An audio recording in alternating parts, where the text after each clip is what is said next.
Hi everyone, it's Mrs. Kilby with Culpepper 4-H. This is Sammy with us again today. Today I'm going to read a story called Tops and Bottoms by Janet Stevens. I love the idea of this book because of the book being read horizontally, it's read vertically. And this is a good book to read any time of the year, but I love reading this during our garden programs with Culpepper in-school programs.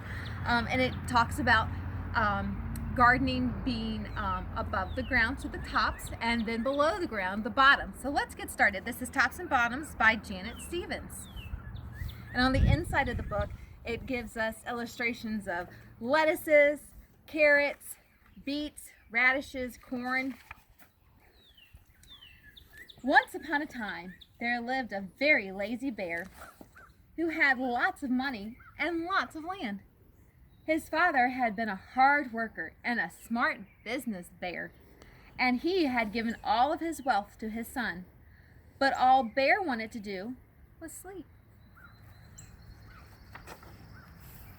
Not far down the road lived a hare. Although Hare was clever, he sometimes got into trouble.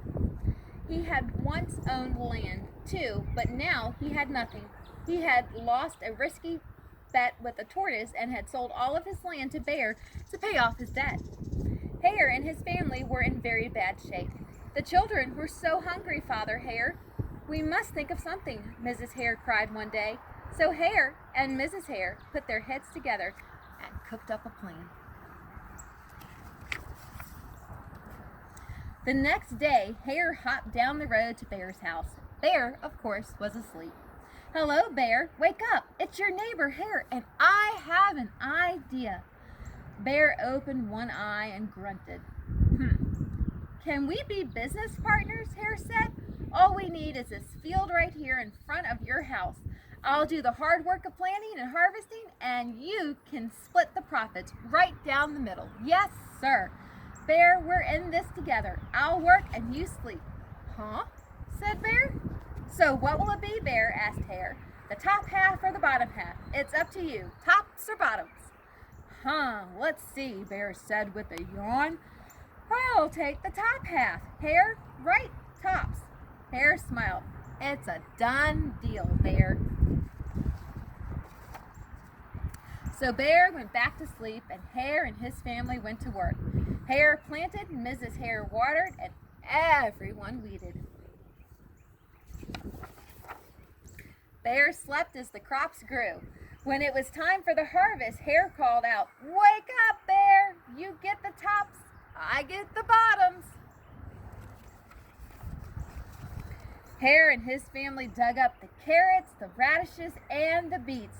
He plucked off all the tops, tossed them into a pile for Bear, and put the bottoms aside for himself. Pretty clever, huh? Bear stared at his pile. But Hare, all the best parts are in your half. You chose the tops, Bear, Hare said.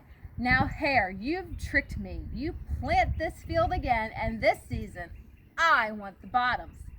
Hare agreed. It's a done deal, Bear. Bear looks pretty upset, doesn't he? So Bear went back to sleep, and Hare and his family went to work. They planted, watered, and weeded.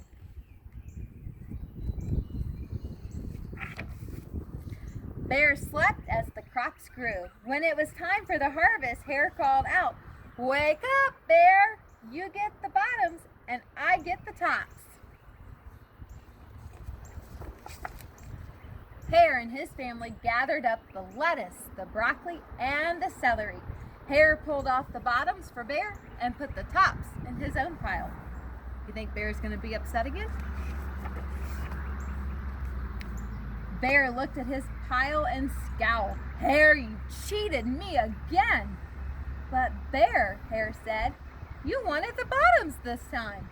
Bear growled, you plant this field again, Hare. You've tricked me twice, and you owe me one season of both tops and bottoms. You're right, poor old Bear, sighed Hare. It's only fair that you get both tops and bottoms this time. It's a done deal, Bear. So Bear went back to sleep, and Hare and his family went to work. They planted, watered, and weeded, then watered and weeded some more. Bear slept as the crops grew. When it was time for harvest, Hare called out, "Wake up, Bear! This time you get the tops and the bottoms." You think Rabbit's going to trick him again? There in front of Bear's house lay a high field of corn. Hare and his family yanked up every stalk. Hare trugged off the roots at the bottom and the tassels at the top and put them in a pile for Bear. Then he carefully collected the ears of corn in the middle and placed them in his own pile. Bear rubbed his eyes and watched. "See, Bear, you get the tops and the bottoms. I get the middles." "Yes, sir, Bear. It's a done deal." So Hare tricked him again. I'm sure Bear's not going to be happy. By now, Bear was wide awake. "That's it, Hare," he hollered. "From now on, I'll plant my own crops and take the tops, the bottoms, and the middles." Hare and his family scooped up the corn and hopped down the road towards home. Bear never again slept through a season of planting and harvesting. Hare brought back his land with the profits from the crops, and he and Mrs. Hare opened a vegetable stand. And although Hare and Bear learned to live happily as neighbors, they never became business partners again. The end. So there's a couple of lessons to learn in that book. So we had vegetables that were grown at the top, and we had vegetables that were grown at the bottom. And then we also learned that if we want to be rewarded in the work we do, we have to do it ourselves. We can't depend on somebody else to do that.